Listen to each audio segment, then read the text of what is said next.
Congresswoman Paulina Luna from the great state of Florida, who, as you remember, was a big part of the UAP hearing that took place last summer, 2023, in the famous hearing where David Grush testified as bombshell news along with Ryan Graves and David Fravor. She recently sat down for a podcast interview, and she gave some very candid answers about a lot of events that have happened since the hearing. And I thought they were fascinating, and I thought we should go over it. So let's dive into this clip, and I'm also going to show a couple contextual clips from that famous congressional UAP hearing, specifically Paulina Luna's comments during that hearing. So let's dive in, y'all. If you're new to the channel and you like content like this, please hit that subscribe button, y'all. I put out a new video every day, 12 p.m. Central Standard Time. I do not miss a day, even when I'm a little under the weather like today. Let's go, y'all. And of course, hit that like button. That really helps out the videos a lot better. So thank y'all so much for the support there. And of course, comment down below. What do you think of these comments? Specifically, her comments regarding David Grush and what he has deemed these aliens, but also just her assertion that we are in possession of non-human tech, right? And again, she gives some details about going to Eglin Air Force Base and meeting with pilots and getting kicked out of like a skiff and all this. There's just a lot of cool comments here. So again, let's get going. All right, here we go. So she was a guest on a podcast I'd never heard of called the Grant Mitt Podcast. Again, all links in the description. You can watch this without my commentary if you like. Well, let me ask you this. I know we briefly talked. Tell me about your own, you've heard about the UAPs, UFOs. Yeah. So okay, tell us about that. So I got Men in Blacked. I know a lot of people are going to be like, that's crazy. But ultimately what happened is, being a member of Oversight, we follow up with whistleblowers, and we also can conduct our own investigations. So myself, Representative Burchett from Tennessee, and Representative Gates were on a small codel to the Panhandle because a whistleblower came forward from Eglin Air Force Base pilots to Representative Gates' office saying that the Air Force was essentially covering up UAP activity and we needed to look into it. So we coordinated the meeting. Pentagon tried to initially cancel the first one. We got it back on the books. We show up there and we get in, and the base commander tried to basically tell us that we didn't have authorized clearance to look into and speak to some of the witnesses, of which you don't tell Congress that we don't have the authorized clearance, especially members of House Armed Services, Oversight, and Judiciary. So I kind of had it out with the base commander, which is kind of funny because this guy really thought that he had it going on. And he actually, in the middle of our meeting, he took off on leave, which never happens with a delegation going to military base. But then also too, we had pretty sure people from the agency that were there as well. And so you really don't find that. I've worked at Hurlburt Field. I worked in the military for a number of years. And so why would a intelligence agency need to be there on a meeting for whistleblowers? So that happened. I can tell you, based on my investigations, not in a classified setting, that I absolutely believe that there is things that are advanced technologies not of human origin. And then we conducted the interview with David Grush. As you saw, it was one of the most widely attended congressional hearings in U.S. history. The information that was brought forward was particularly alarming because you're hearing about people that have potentially been murdered and covering up this information. And hang on, I'm just going to pause this because otherwise I'm going to lose my train of thought here. A couple things that are fascinating, right? One, that it was one of the most attended hearings in history, and they weren't quick to have another one, right? Like they're getting denied to have another one. And why is the intelligence agency showing up to this meeting, right? And why is the base commander leaving in the middle of it and going on leave while they're there? I mean, again, when people say like, oh, it's all BS, there's just nothing to this. Why do these things happen then? They don't make sense. Make it make sense. That's all I have to say. Again, I'm not saying there's aliens, but why is there so much smoke? Why do these things happen? Again, it just doesn't make sense. Why the pushback? Just let them hear the stuff, and if it's all BS, who cares? Right? Again, there's just so many interesting points there, right? And the fact that she is so convinced that we have advanced tech that is not of human origin, right? And I just don't understand all the pushback. Again, I just don't understand all the pushback from our government when people try to look into this. And you have whistleblowers, right, coming forward to Gates's office, regardless how you think politically about these people, okay? It's just interesting, right? And they go check it out. So they go check out this whistleblower's complaints, and they get nothing but stonewalled. They even the Pentagon even tries to cancel their meeting. Why? Again, just these things don't add up, y'all. And it was very interesting. So I've actually been murdered and covering particularly widely attended congressional hearings in U.S. history. The information that was brought forward was particularly alarming because you're hearing about people that have potentially been murdered and covering up this information. And it was very interesting. So I advise everyone to watch it. Yeah. Was it... So based off what, and have you received classified information or just what they said? No, yeah, we've, but I can't talk about that. Of course you can't talk about it. So what did you, before you came to Congress, did you think aliens were real? So I wouldn't call them aliens. I really like what Grush calls them. He says that they're interdimensional beings, and he's very specific about that. What does that mean? I think it means that they're not necessarily a biological entity from another planet per se. Interesting. What I will say is, I share a Christian perspective on many things. And what's been interesting about this is the amount of stigma that existed previously to this cycle. But we have such a bipartisan push for transparency on this topic that they can't necessarily hide it. It has been interesting to see the levels of things that come up. Oh, there's no authorized clearance. You don't have the read-in authority for this, that, and the other. Well, if Congress is writing the bills to fund these programs, yet we don't have authorized access and oversight into it, then that's not necessarily something that happens in a free country, right? So we continue to push. But, it's been very interesting to see some of the stuff that's come up. Was it before you learned it? Did you think it was going to be completely different than what you learned? Was it No, on par? I had some suspicions leading up into it. When I was stationed at Portland Air Guard Unit a number of years ago, I remember there was a incident that occurred, and the pilots kind of came back and asked one of them what he thought it was, and he couldn't really talk about it. He didn't want to, because the stigma that the military has is that you're crazy, right? But we're seeing that with especially technology that we have, even your iPhone, for example, you can record things and it's not necessarily going to be classified. So I kind of knew about it. I knew that was a thing within the military and that people were kind of worried about talking about it. But I think now, especially with transparency, we hope that more people come forward. The people that have come forward are credible. We've done the background checks on them. They're not, tin hat wearing kooks. Right. But, historically, there's a lot there that's to uncover, and I suggest that everyone look into it on their own. Interesting. So to kind of wrap up the end, what do you think, what are some of your main goals for the rest? So, again, I'll put a link in the description. That's the only part that they talk about, UFOs and whatnot. But what we're going to do is take a look at, again, a couple of clips from this House Oversight Committee hearing. But real quick, just a couple things from, those comments from Paulina Luna in that podcast, like not calling them aliens, right? Interdimensional beings. So she states she thinks that means that they're not biological entities from another planet per se. But I will say there's some conflicting statements about that, because there's a lot of talk in the UFO community from very well-respected UFO researchers and whatnot that, like, they're coming from, what is it? Zeticula reculi, or what is it? Gosh, I'm getting that wrong. Zeticula reculi. Oh my God, y'all are gonna make fun of me so much in the comments for that. That's fine. I don't remember the name. Bob Azar brought it up. Other people have brought that up. That's where some of them are coming from. Again, there's always like this idea that there's multiple things happening.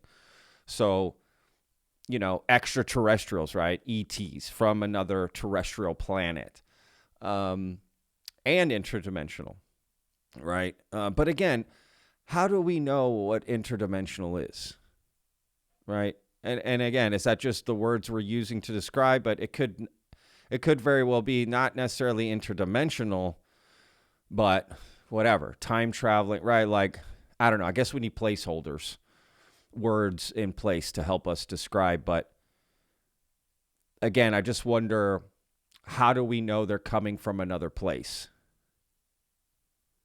Are they telling us that? Are we witnessing that? And even then, if they just pop into your existence, how do you know that that's from another dimension? Why can't it be that they teleported or they sent a projection of themselves from another place, physical space? You know, they're on the moon or something and they put down a projection. I don't know. They're up in the sky and they put down a projection. You know, they traveled through a wormhole. So it's not necessarily another dimension, right? So I don't know. I always wonder that, how that conclusion is come to and what evidence they have to suggest that. So again, all very just fascinating. And again, considering what's happening right now with especially yesterday's video that I made about Luis Elizondo and all of that that's happening, I just thought that this was relevant as well because, look, people are getting behind this, you know? So even though things may not be happening at the pace that we want, in some ways, you could argue, because you have to assume there's different here, real quick. We're gonna get to these clips, but look, you have to assume that there's different parts to this UFO disclosure, if you want to call it, right? There's different threads, right? Think of it that way.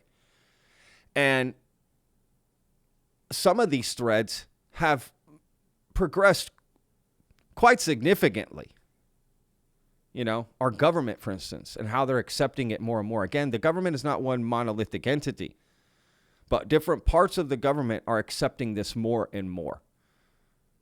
We're creating programs and we're openly admitting that these programs exist. Before 2017, that was never an option, right? And we're taking it more seriously. We're having hearings, even if there's pushback. We're having meetings, even if there's pushback, right? We're having skiffs, even if there's pushback, right? People like Luis Elizondo are going and giving presentations to members of Congress and showing evidence. Not always under oath, sometimes under oath. People are going and testifying to Congress privately behind closed doors. There's meetings happening.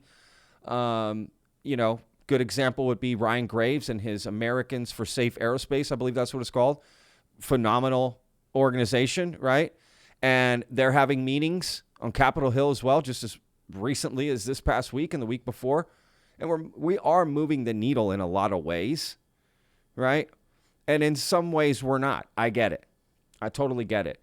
But if you break it up into different parts, right? Disclosure, there's some parts that have moved forward significantly.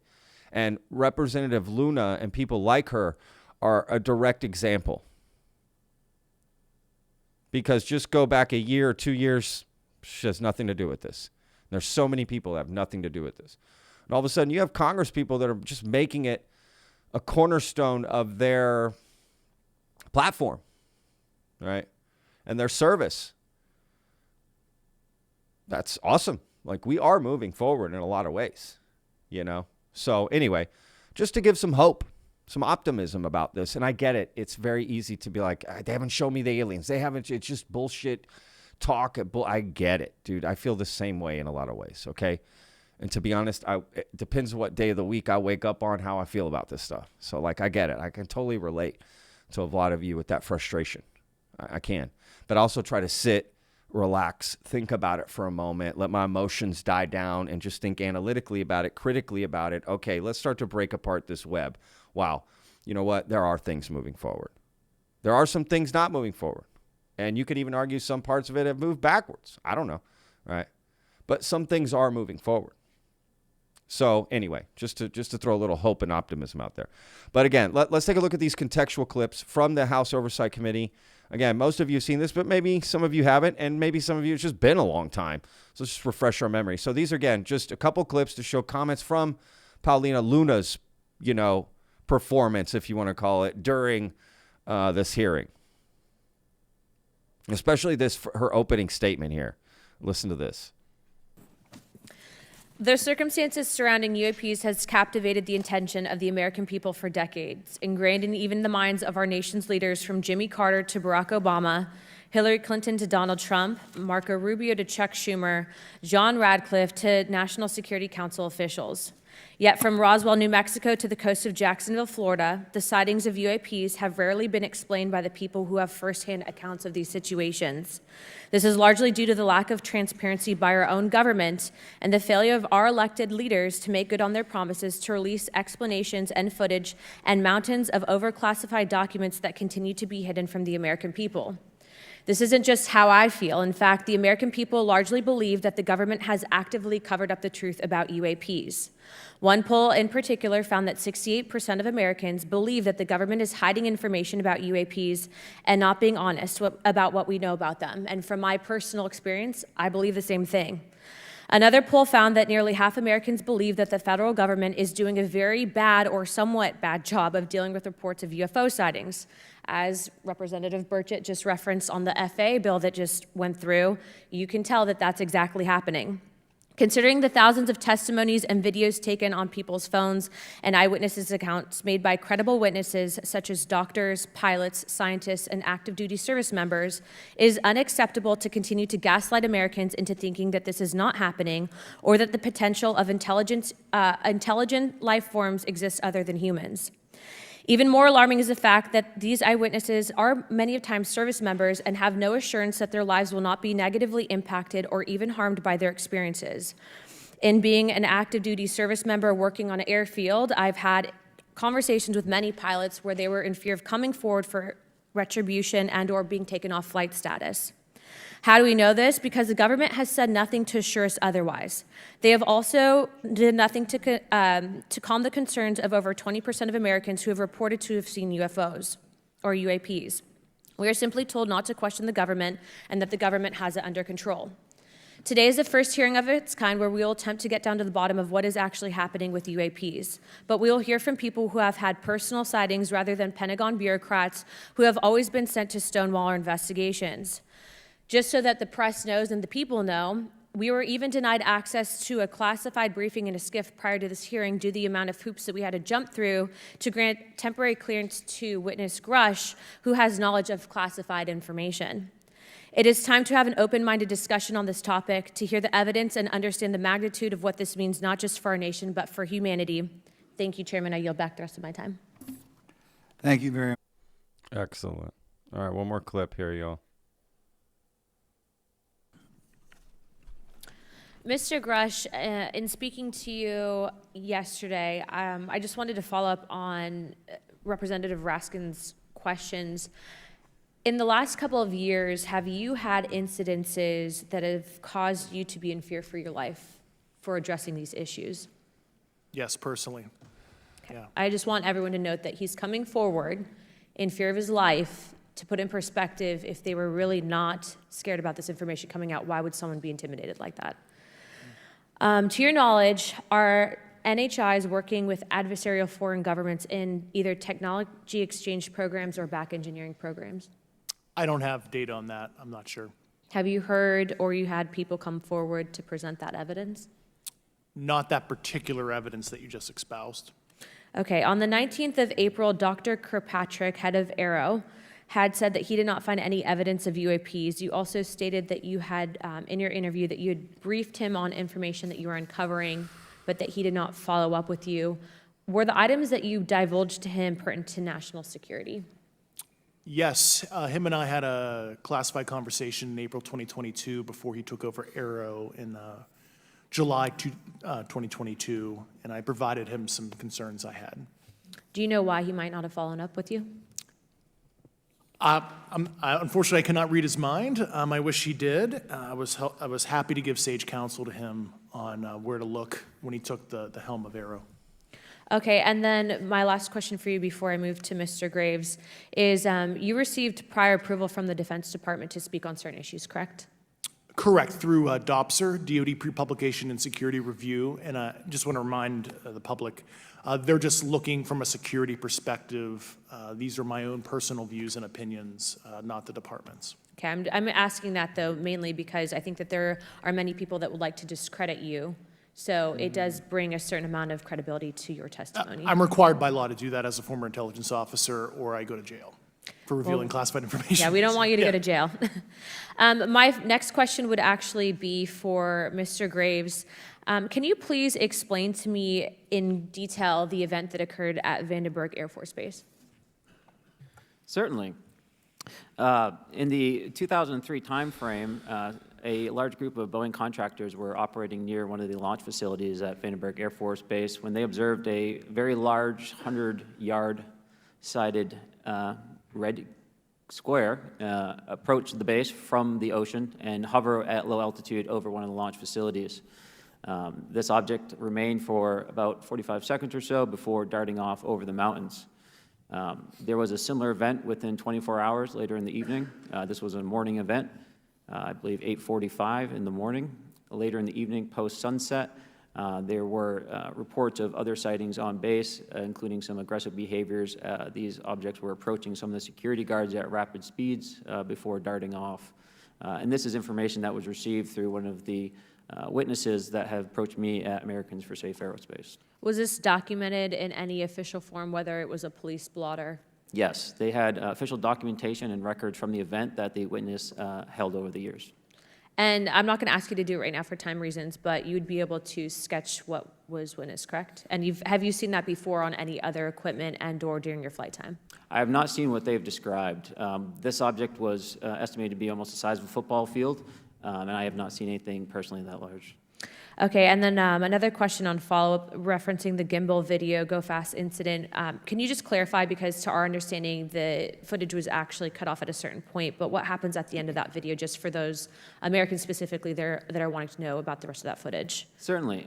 There was some uncertainty or instability with the object. It seemed to rock a bit, and that's the last I had seen of the video. Much of the data that I would recommend be analyzed would consist of radar data that would provide precise kinematics on the object, as well as the fleet of objects that were operating nearby.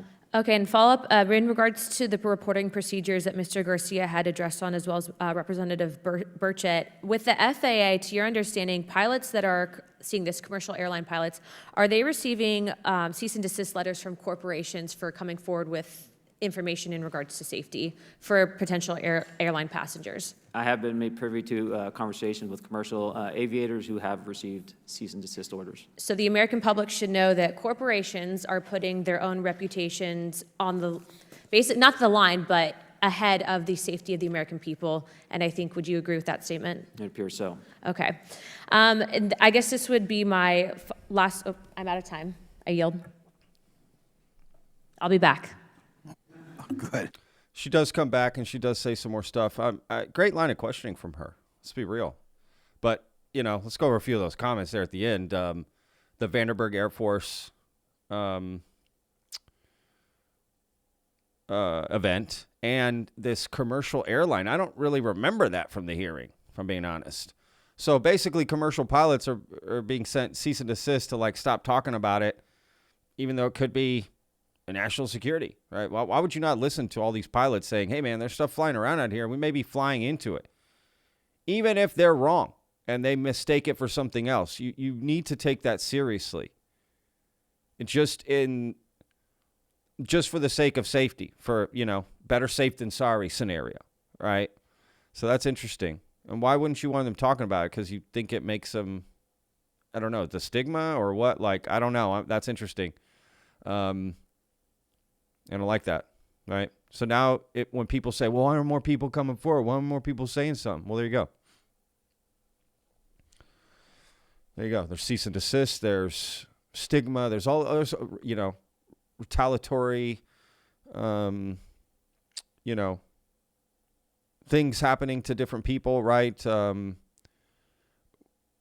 They just don't want them to talk. Again, there's so much smoke, so much pushback in so many ways. It can't be just the stigma of it. If it's such a joke, then why all of that? You know what I mean? If it's such a joke and it's laughable, then why all this smoke? Why all this pushback from airline companies, aerospace executives, our own government, different parts of it that want to keep it quiet? Why? Right. And this Vandenberg case is fascinating. Like these defense contractors are just going to make up this story about a big red square flying over. Like, if you're going to make up a story, that's not the one you make up. I'm sorry. It's just not. You know what I mean? It's just so unique and interesting. It's fascinating to me. But it's like, you just don't make that up. You make up something else. I'm just sorry, you do. You make up something more relatable, you know? So I find that sighting fascinating, and I would love to hear from those witnesses. That sighting to me is one of the most fascinating I've ever heard, to be honest with you, is that Vanderburg one in this red square. I want to know more about that. And those witnesses have yet to come forward. I don't know if they will. Maybe there'll be some of these documentaries coming out. You know, I don't know. But I have to assume that story will come out just because he spoke about it in the hearing. And he felt that story above all was the one to bring up. Right? And he has documentation provided to him. I think Ryan Graves is a really smart guy. I like that guy a lot. I get a sense of duty from that guy, a sense of, integrity, credibility. I do. Just forget UFOs, UAP, forget aliens, forget all that. The way he carries himself, the way he speaks, I've seen him interact on Twitter. Everything I've seen of him, it's always professional, and again, this air of credibility and integrity, and we need people like him on this, right? And I would say the same thing for David Grush and Commander David Fravor. I mean, Commander David Fravor was like head of Top Gun, like one of our best combat pilots we've probably ever had in the military. And he's not credible? Then who is? I just don't like the idea that, well, because they said something you don't like or agree with, then they're not credible. But you forget their entire service. You take the other reports are credible. Everything else they said was credible, but just not this. And I'm not saying, well, because they said all that, that's credible, that means this is credible either. Right? But I'm just saying there should be some credit in the bank to some extent. Because let's be real, if he had been a Yahoo in the military, right, and had all these problems and wasn't the head of anything and barely, never even flew a flight or something, right? Just whatever, all these problems, and then that's the guy, right? Then you'd be like, but it's not that guy, right? And then and if he came out with that story, you would be showcasing his past as a reason to not believe him. Right? That happens in debunking and skeptics. I see it all the time. So why can't the inverse be used then? He's got an impeccable record. Therefore, this story, I'm going to give him the benefit of the doubt and at least hold it up like, I don't know, let's look into this more. He at least deserves that because of his credibility record, right? So, again, because remember when Ken Klippenstein, that journalist, had come out, I don't know if you remember, but this journalist came out over the summer after David Grush had testified and tried to write a story how David Grush had all these PTSD problems. He called David Grush a drunk on like an interview on national TV. Like, I'll never forget that. That made me so mad for that guy to say that about David Grush. Like, what, dude? That's crazy. Like, let's say he had an alcohol problem. Right? But he got help, and he had a PTSD problem, and he got help. And when you hear the reasons why, you go, oh, shit, I would also have those problems. Like, I'd probably be worse off than David Grush. Like, so, but he called it, that journalist called him a drunk in the present tense. Not, and used the word drunk for someone who suffered from alcoholism and got help. Right? And I think so many Americans can relate to alcoholism, right? Look at the America we have. It's built around bars and drinking and alcohol. And so to be like, this one person is uncredible because that, then you're going to have to get rid of like 300 million Americans who also drink. And then the world. Does the world drink? It's just a silly argument and very disingenuous, right? But they were what? Trying to attack his credibility. They were trying to say, well, in his history, he had these problems. Therefore, what he's saying now is probably not true. But again, they don't do the inverse, which is, well, he's got great credibility. Therefore, this must be right. You see, it doesn't work that way for them. And I don't like that. I'm not saying one way or the other is right, but they're not being fair. They're not being genuine about it. You know? So it just doesn't make sense to me. All right. Again, if you're going to use someone's credibility or lack of as a defense, then you have to do the other. You have to do the other side of the coin. Right? If you're going to say they have a dubious past, therefore their comments are whatever. Well, when someone without a dubious past, why don't you say, well, they don't have a dubious past, therefore maybe what they're saying is true, right? They don't do that. Why? Because it doesn't fit the narrative for them. You know, look, the truth is most people have a base gut reaction to UFOs and aliens. And from there, they build everything out in their mind, meaning it's either bullshit or there might be something there. And it's sort of a confirmation bias. And I think all of us, to some extent, suffer that. Even if it's a little bit. There's a spectrum, right? But I don't see how anyone is immune to that. And I mean anyone. Myself included. Of course, anyone. Now, how big of a confirmation bias, that's where the conversation is. But we all start with some sort, right? If your immediate gut reaction is this is BS, it's going to take a lot to get you out of that, right? Or not, maybe. Who knows? But that's where you're starting from. And everything has to filter through that first for you. Or there could be something here. Everything will filter through that for you, right? So it's an interesting dynamic. That's why I like just remaining open to it all. I don't know. I don't know what's happening yet because there's been no definitive answer one way or the other. But one thing I know for certain, there's a lot of smoke. And I can kind of see the tip of a fire. Now, what's on fire? I don't know. But I'm here for it. Again, the conversation that this is all just crazy and these people are crazy. I mean, that's ludicrous. That's crazy. We need to look into this. We need to take UAP seriously for our own good. I think even for skeptics and debunkers or whatever you want to call it, non-believers, whatever, people on the fence like myself, you know, to be fair, like I want to believe. I mean, look at my picture, look at my poster, right? Like I do want to believe. I do. I'm not going to lie about that. Like that, maybe that's my bias. Like I want this stuff to be real, man. You know, this is fascinating and interesting. And I mean, hello. But you know what I mean? At the same time, it's just interesting, y'all. I'm just saying, like, if we don't take this seriously, like, we only have one Earth, right? It's the same argument for climate change. We only have one Earth. So whether or not you believe humans are affecting the Earth or not, honestly, it doesn't matter.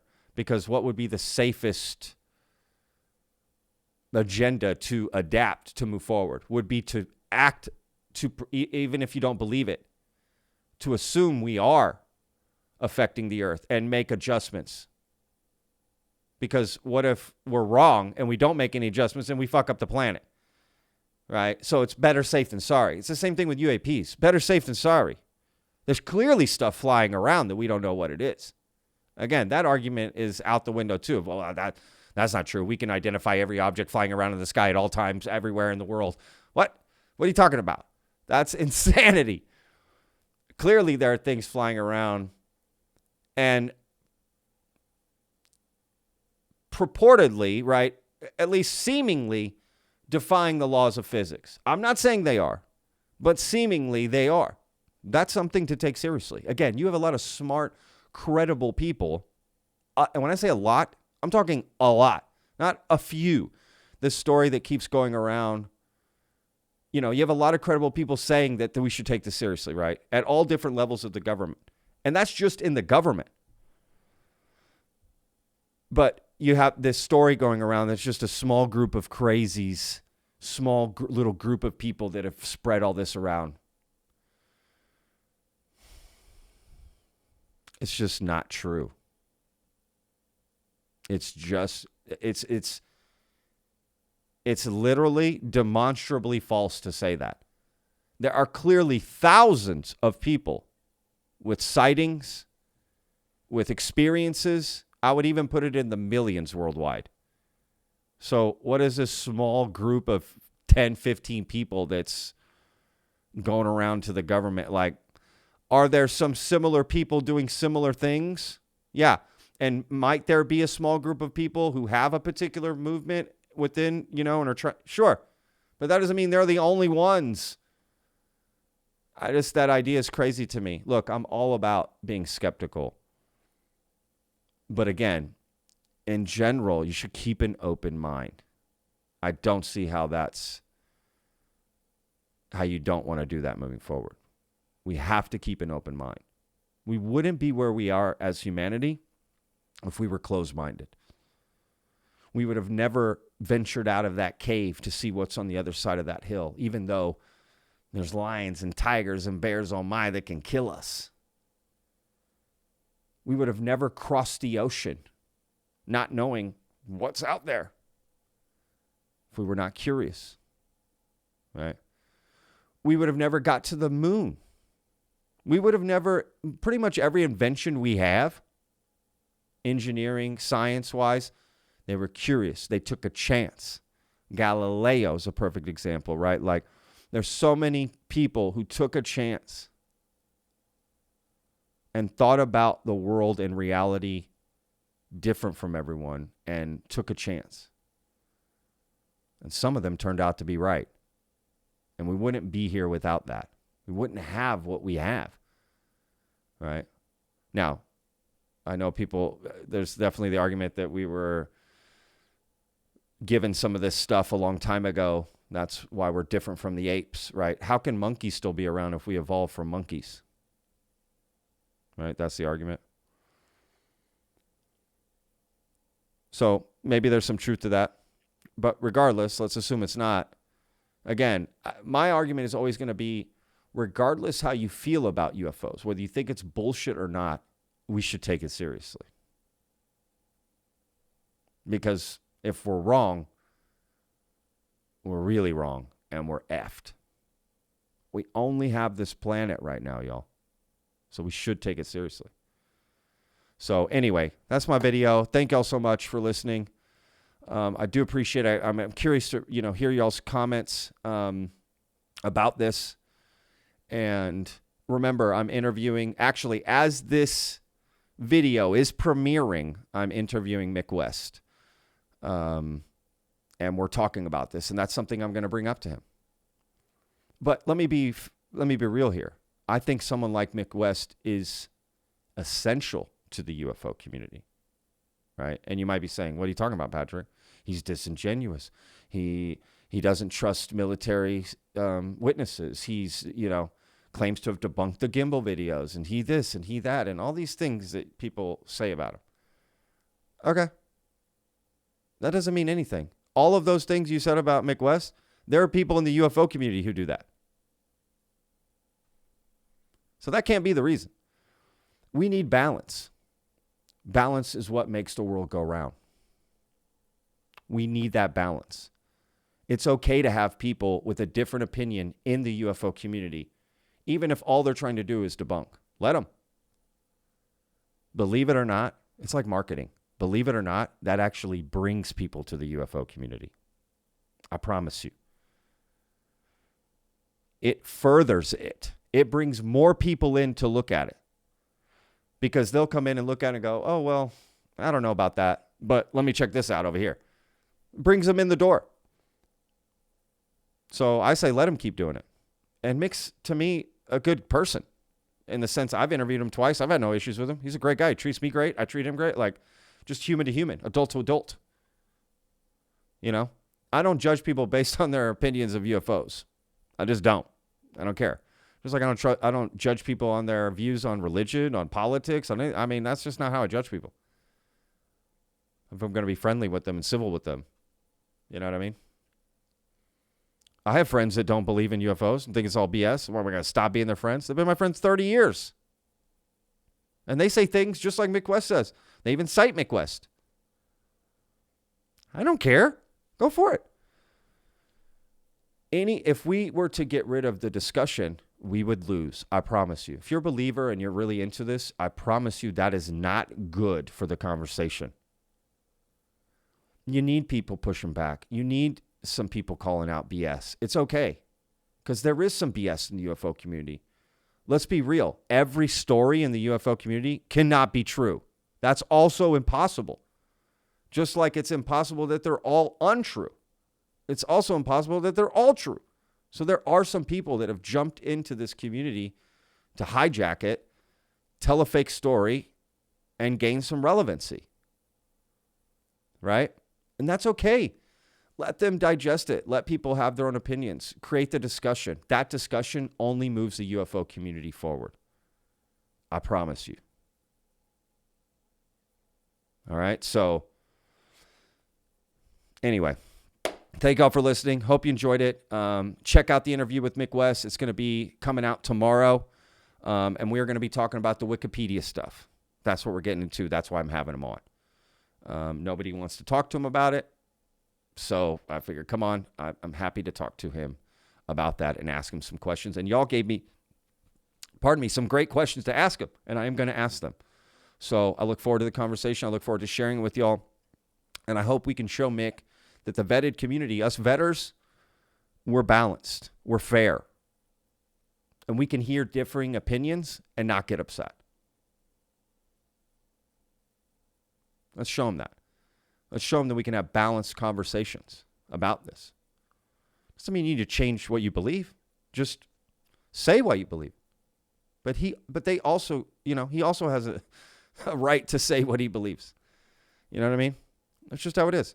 People see things differently. How many times have you met someone that thought it was bullshit and then they turn around and are like, oh shit, I do believe. So maybe Mick one day will change his tune. You don't know that. Right? We love David Grush, right? And we want to see what David Grush is going to do. I do anyway. I won't maybe not love him, but you know what I mean. I'm a fan of his, and I want to see what he's going to do. According to David Grush, he thought it was all bullshit too. And then what? He became a believer because he saw things and he got to see things. And honestly, things that we haven't seen. Because it took a lot for him to become, that. So he was also a skeptic and not a believer before. So I'm just saying, remember, let's keep an open mind. The same way you keep an open mind about aliens and UFOs and the government, let's keep an open mind about hearing differing opinions. I'm not saying you change your mind because of it, but there's nothing wrong with taking in new information. It could just bolster your own, right? Make you confirm that what you think is true. And maybe there's just different aspects he uncovers. You go, oh, that is interesting. So anyway, don't mean to preach. Definitely not doing that. And at the end of the day, you all decide for yourselves, right? That's what I do. I just report the things that happen, and you guys decide for yourselves. So that's just my opinion, my view only. I'm not telling you how to think. I'm not telling you what to think. You like who you want, dislike who you want, believe what you want. This is up to you. It's everyone's journey to take. So again, thank y'all so much. Tune into the interview tomorrow. Hope y'all enjoy it. And yes, thank y'all again for all the support. We'll see you tomorrow, y'all. Remember, every day's a gift, vetters.